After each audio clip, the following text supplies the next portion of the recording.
Sous les slogans criés par des militants qualifiés de pro-vie, la pression est maximale pour cette femme qui entre dans une clinique de la ville de Jackson. Ne tuez pas votre enfant juste par désagrément, juste pour une petite fornication.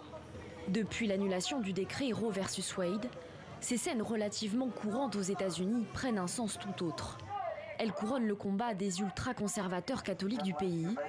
Désormais, ils disent concentrer leurs efforts au niveau local. Nous venons ici parce que je crois que c'est l'épicentre du problème. Des bébés sont assassinés ici. Nous devons aller dans des États comme New York, le Colorado, le Nouveau-Mexique. Tous ces endroits qui ont des lois vraiment libérales sur l'avortement. L'avortement a été légalisé en 1973 aux États-Unis. Ses détracteurs n'ont pas cessé depuis de tenter de faire annuler la loi. Elle permet dans de rares cas l'interruption de grossesse jusqu'à 22 semaines. Un stade où le fœtus est quasiment viable. Pour vous, c'est facile.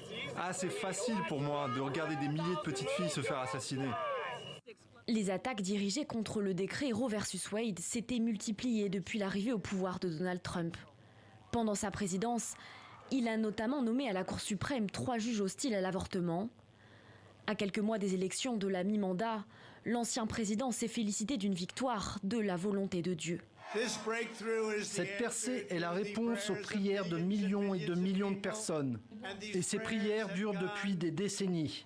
Pendant des décennies et des décennies, ils ont prié. Et maintenant, ces prières ont été exaucées par les générations d'Américains du mouvement pro-vie, ainsi que par d'innombrables conservateurs constitutionnels.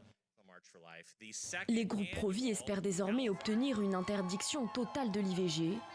Selon le Washington Post, 37% des Américains souhaitent rendre l'avortement illégal dans tous les cas ou à de rares exceptions.